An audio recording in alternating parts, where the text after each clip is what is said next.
You are in the Learn It section, and we are still in the Coaching Impact. We're in part 2. We are doing the Spark Action section, and it's going to bring us through slides 68 to about 72.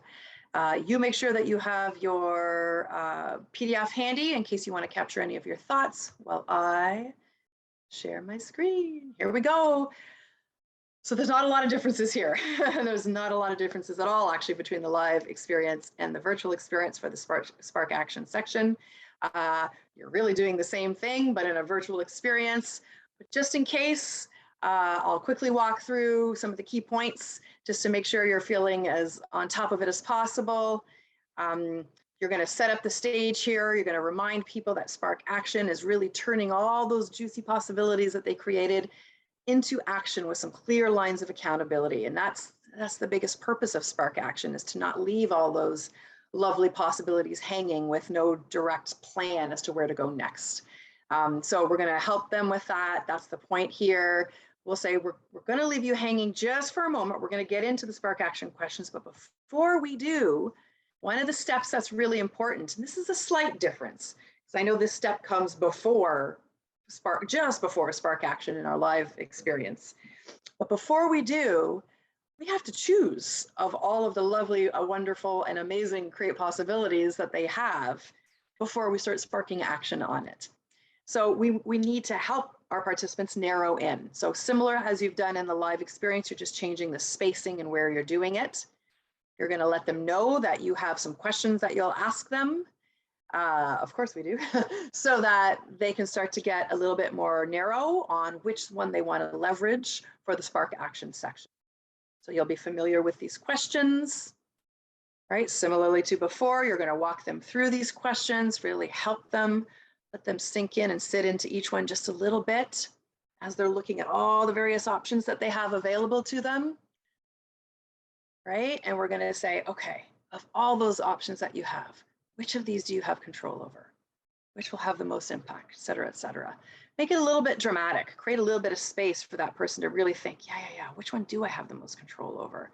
You're really providing your participants a great service here and leaving a little bit of space for these questions so that they pick the one that they really end up thinking they can make the greatest impact with, hence the name of our program.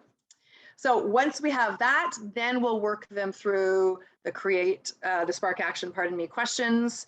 Very similar before. You'll see again, I keep reminding you occasionally, there's always a little indication if there's a worksheet. Again, unlike in the live version, the cards are part of the worksheet. So that's another reason why we keep reminding people where to go. And we're going to let them know this time that they'll be in pairs again, and that they're going to have some time to talk through these questions, the Spark Action questions, with their partner. And there is a place for them to, capture their notes on worksheet 3. So it's different than in the live version where there's an observer, and the observer can occasionally kind of keep track of some of the answers to some of these questions, like in the in the Create Possibilities section. You'll see some of those differences in the virtual opportunity.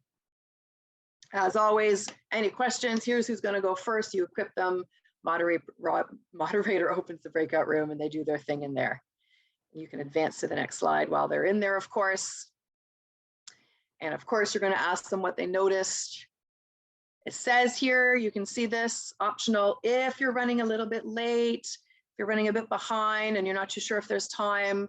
Reflection and what did you notice is really important. It helps your participants start to distill. It helps them make connections to other learning, which helps with memory and retention. So it's a really critical part of our programs, these what did you notice moments. And we know that sometimes, depending on the breadth of talking or not, or participation or not from your participants, there might not be time for it. But if you can find the time, I'm always really going to suggest you do. Okay. That is the Spark Action section. Very familiar to you, but you never know. Maybe it's been a while since you've done the formal training, so I hope that was helpful. Capture any thoughts or ideas that you might have, and stay curious. I'll see you in our next video.